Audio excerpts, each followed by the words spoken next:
In the heart of the night, this world will burn bright. We will set it alight. In the heart of the night, in the heart of the night, this world will burn bright. We will set it alight. In the heart of the night.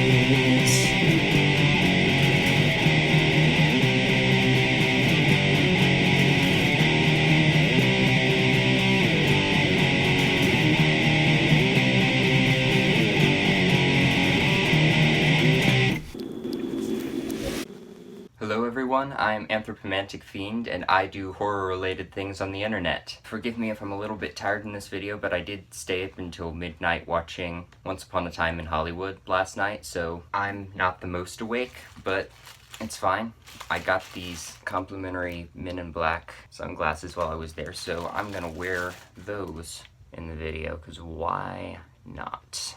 Today I am finally reviewing my favorite movie in the 30 Nightmare Movies box set, and that is Summer School. This is a 2006 horror movie. It is not the 80s comedy that I haven't seen but really want to. This movie is so much fun. Opens with a clips from a bunch of B-movies that I'm not sure if they're real or not, but I hope they are because they look a lot of fun. I should probably say what the premise of the movie is, but that would in some ways spoil the fun, so if you don't want some things spoiled, just go out and watch this movie right now. I'm telling you, I love this movie so much. Basic premise of the movie is a kid is in summer school, and I relate to him a bunch because he does horror-related things on the internet. He reviews horror movies for a website, and he's a horror nerd, so he's probably my favorite main character for that reason. He's stayed up all night watching crappy horror movies, and he falls asleep in class. He continues to wake up in different horror scenarios, each directed by a different movie director. The whole thing's written by the same guy,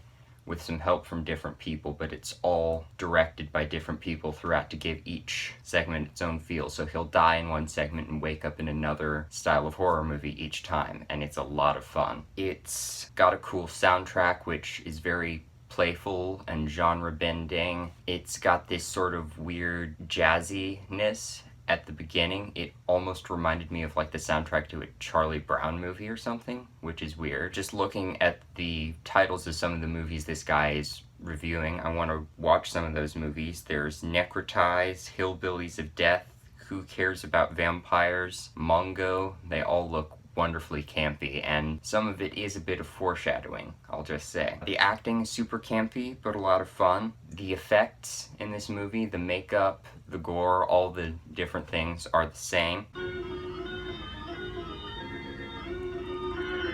Just for a sample of what the dialogue is like, there's a scene where these two fairly irresponsible kids who are stuck in summer school are having a conversation in the back of the room about their band, and one of them's a guitarist, and one of them just like brings up, what if you were a polydactyl? And he's like, what the heck is a polydactyl? And he's just like, it means you've got extra fingers. And he's just like, dude, if I had extra fingers, just think of all the stuff I could do on the guitar. Well, you're just the manager of the band, really, so can I have one of your fingers? And he's just like, what? No. There's all kinds of great dialogue. So basically, the cast in this is our main character, whose name is Chuck. People call him Up Chuck throughout the movie. You've got these two very irresponsible, and, you know, they've paintballed the principal's car and done stuff like that. These irresponsible guys in the back of the room, but they're still sort of likable for all that. And you've got Chuck's love interest, in some ways sort of this very stereotypical blonde schoolgirl character, but she's got a little bit more to her that makes her a little bit more likable, even though all the characters have sort of a one-dimensionalness to them. They're fun enough and sort of cartoony enough that they're very, very likable. And we've got the strict school teacher and this policeman who's patrolling the halls to try to keep an eye on the two guys, because they had the choice between doing community service or summer school, and they picked summer school. That is more or less our cast of characters. There's a few other folks that show up, but I'll get to them later. You've got all of the same people sort of shifting to fit whatever horror scenario they're in. That is more or less the movie. I'm about to get into all the different horror scenarios that we have now. That's all going to be spoilers, because I don't want to spoil what any of that stuff is. for anybody because it's so much fun. Go out and watch this movie. It's my favorite in the box set. Not the scariest or the most effective horror movie in the box set by far. I'm going to be getting to that one in just a little bit, but this movie is so much fun. I love it a lot. You should watch it. Summer School 2006. Don't get the 80s comedy by mistake, but if you do, please give me a copy because I've been wanting to watch that thing for a while.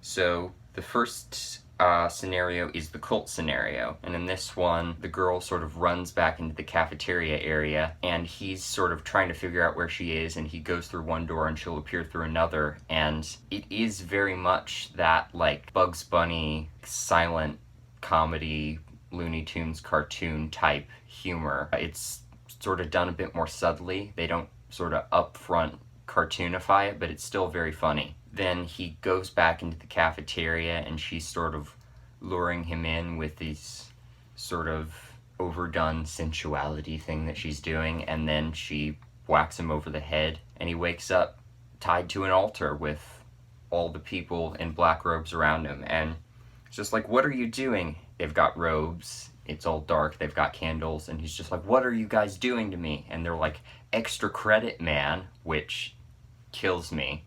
Because apparently joining a cult is what you do for extra credit in summer school. And then they kill him with all of the appropriate amounts of blood and screaming. Oh my god, this guy's facial expressions and his screaming in this movie is amazing.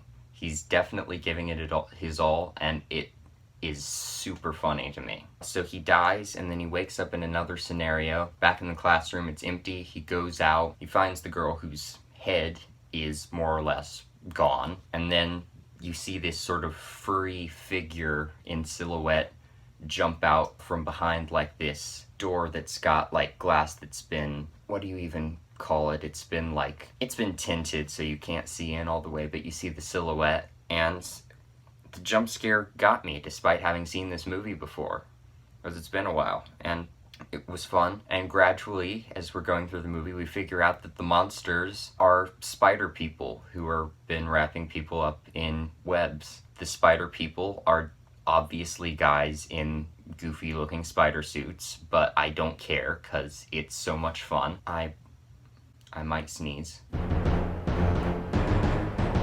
The true horror in life is when you think you're going to sneeze and then you don't. I hate that. Spider people look very silly, but that's half the fun. There's cobwebs everywhere, people getting wrapped up in them. It's pretty good. And then they kill him, and he wakes up. He tries to go out the classroom. He's been talking to the girl for a while about what the scenarios have been, and then you hear gunshots. And this is the Nazi segment. So long story short, the police officer guy who's in the hallway is for some reason now a Nazi, and the school teacher is also a Nazi, and they're just shooting all the kids. We don't know why, but it's definitely the most brutal and gory segment in the movie, and the least comical, but it's still just so over the top that you can't totally take it seriously because the police officer suddenly got a German accent for some reason. It's very, very weird, and it's definitely sort of an homage to those in bad taste Nazi exploitation type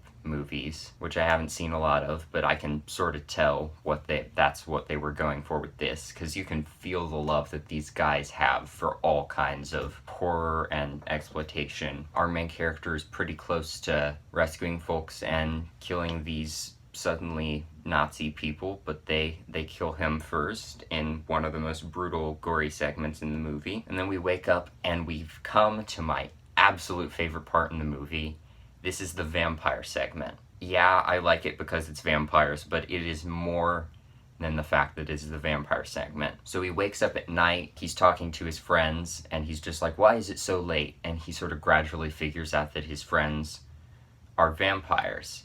And I was already really liking it. They had thrown in some sort of fun organ music, some creepy pipe organ music for that section. But then, the dialogue. I love the dialogue in this sequence because he's having to basically improvise vampire killing tools from the stuff around him. And one of his friends has more or less pinned him against the wall and he's like stabbed him with, I think it's a broken ruler. He's just like gotten him, and he's just sort of laughing it off, and he's just like, you think that will stop me? And it's just like, you should have paid more attention in chemistry class.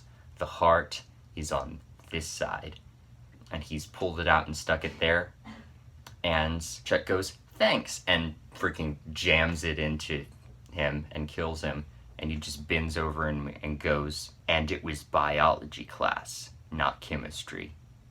Idiot. And then his other friend comes, and we get sort of a similar exchange. He stabs him through the heart he stakes him with a hall pass, which is wonderful. It's great, because the guy's just going, you think you can stop me? I am Nosferatu. And he actually like throws the hall pass and catches it, and he was just like, you think that's your best shot? And he goes, yeah, and jumps through the air and kicks it into his heart, and he lands on the ground, and the guy starts mocking him, going, I am Nosferatu, you're such a drama queen. And the guy just flips him off before his hand disintegrates, and it's great. And then the love interest comes through and tries to stake her with a pencil, and she ends up grabbing him and twisting his arms behind his back, and we get some more hilarious screaming. She bites him, and we wake up. This is the point where he actually tries to run out of the school, and when he does, he finds himself in the hillbilly segment of the movie, which is by far the strangest. He's run out of the school and found himself in this little wooden shack type of house, and he runs into this super stereotypical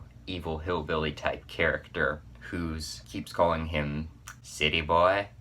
And like many of the stereotypical hillbillies of horror movies past, he's a cannibal, but this guy's different because he specifically eats tongues, which I found funny. He tries to cut his tongue out of his mouth, and he's like, it's finger licking good. It's so goofy, but that is one of the more uncomfortable scenes, both because of just the gritty Texas Chainsaw feel that segment has, and just sort of the general political incorrectness of the whole thing. But it's fun. He kills the guy, he jams the pencil that he didn't get to use on the vampire, through his jaw. It's pretty nasty and brutal. And then his friends come back in their truck and try to hunt him down with their gun, and he ends up back in the school and getting shot, and then he wakes up and he's just like, oh, thank goodness there was this hillbilly guy. And then suddenly the hillbilly guy appears again and goes right between the eyes and shoots him again, and then he wakes up. So that was kind of a fun little fake out ending for that one. And then we've come to the final segment, which is one of the coolest ones, because at this point he's sort of realized, yep, this is just going to keep repeating and repeating. So he's just like, so what's everybody gonna be this time? I can take it, I'm up for it. Little do we know that everybody's just normal in this segment, and we've turned the tables, and this is the slasher segment. And our main character is now our serial killer, because he thinks everything is a dream. So he kills all of his friends in very gruesome ways with this super over-the-top manic serial killerness to him, and there's some very, very gross kills in this one. One of his friends loses control of his bowel movements after he gets stabbed, so that's pretty nasty. The cop ends up shooting him, and he's just like, I'm gonna wake up after this. And here's the only disappointment I had with this movie. I think it would have been so cool if that's where the movie ended, with him having gone insane and not realizing that this one segment wasn't the dream. But he does finally wake up, and he's just like, oh, I'm so relieved. And he goes out of the school and immediately gets hit by a car and dies. And then we've got the little twist at the end where the police have found him, and they're just like, what was he doing in school? And the person who was driving the car is like, oh, I don't know, maybe summer school. And they're just like, summer school? Summer school doesn't start until tomorrow. And that's where the movie ends, and we have these super fun animated credits, almost like a lower budget version of what you'd see at the end of a superhero movie nowadays, like this notebook style drawing with all this animation of the different segments. And it's a lot of fun. It's set to some 50s song about summertime. It's really great. But yeah, that's Summer School. I love this movie so much. I spoiled the whole thing for you, but it should still be a lot of fun. Go watch this movie. If you can take campiness in a horror movie, I have no doubt that you will thoroughly enjoy this. So, thank you for watching. I hope I will see you in another video. City boy.